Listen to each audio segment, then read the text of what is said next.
One night, a few days after James had left, I had eaten my hay and was lying down in my straw fast asleep, when I was suddenly roused by the stable bell ringing very loud. I heard the door of John's house open and his feet running up to the hall. He was back again in no time. He unlocked the stable door and came in, calling out, "Wake up, Beauty. You must go well now, if ever you did." And almost before I could think, he had got the saddle on my back and the bridle on my head.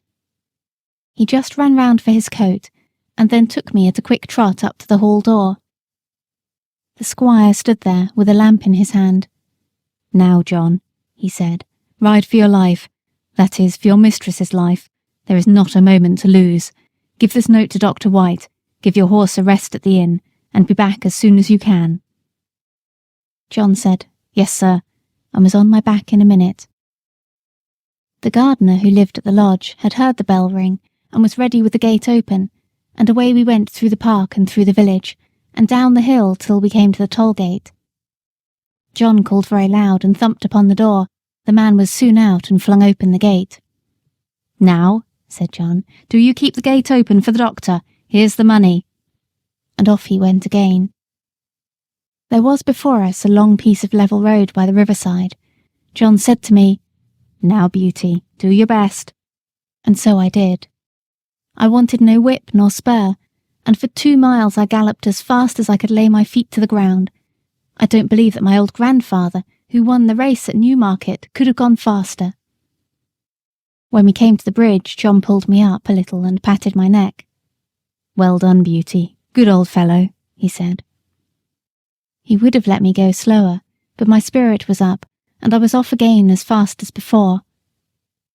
The air was frosty, the moon was bright, it was very pleasant. We came through a village, then through a dark wood, then uphill, then downhill, till after 8 miles' run we came to the town, through the streets and into the marketplace. It was all quite still except the clatter of my feet on the stones. Everybody was asleep. The church clock struck 3 as we drew up at Dr. White's door. John rang the bell twice, and then knocked at the door like thunder. A window was thrown up, and Dr. White, in his nightcap, put his head out and said, "What do you want?" "Mrs. Gordon is very ill, sir. Master wants you to go at once. He thinks she will die if you cannot get there. Here is a note." "Wait," he said, "I will come." He shut the window and was soon at the door. "The worst of it is," he said, "that my horse has been out all day and is quite done up. My son has just been sent for, and he has taken the other. What is to be done? Can I have your horse?"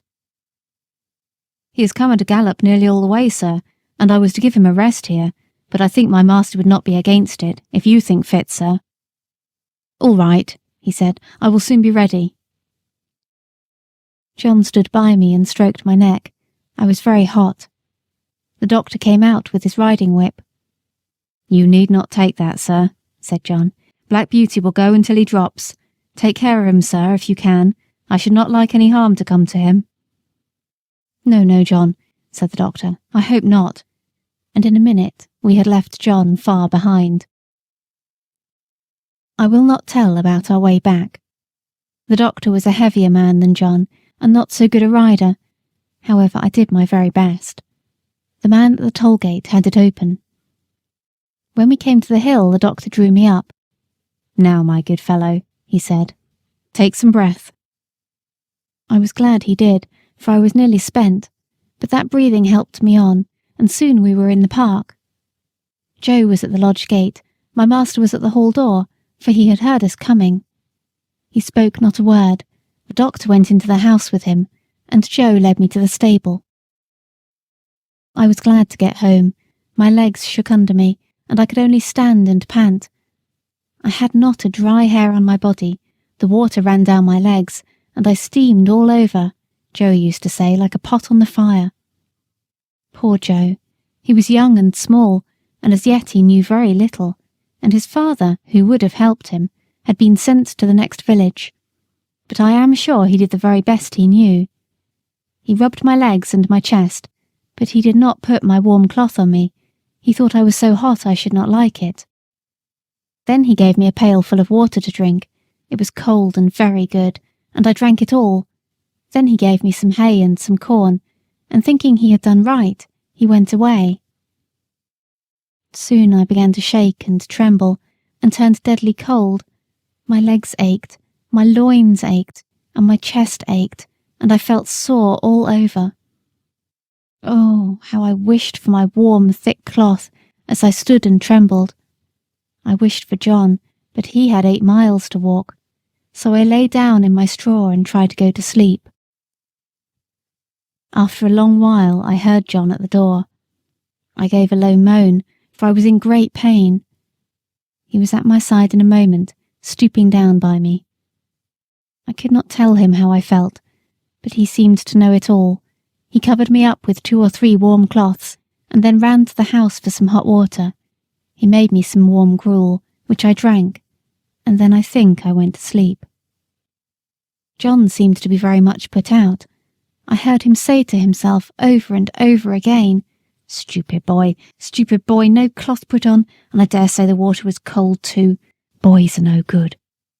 But Joe was a good boy, after all. I was now very ill. A strong inflammation had attacked my lungs, and I could not draw my breath without pain. John nursed me night and day. He would get up 2 or 3 times in the night to come to me. My master, too, often came to see me. "My poor Beauty," he said one day. "My good horse, you saved your mistress's life, Beauty. Yes, you saved her life." I was very glad to hear that, for it seems the doctor had said if we had been a little longer it would have been too late. John told my master he never saw a horse go so fast in his life. It seemed as if the horse knew what was the matter. Of course I did, though John thought not. At least I knew as much as this, that John and I must go at the top of our speed, and that it was for the sake of the mistress.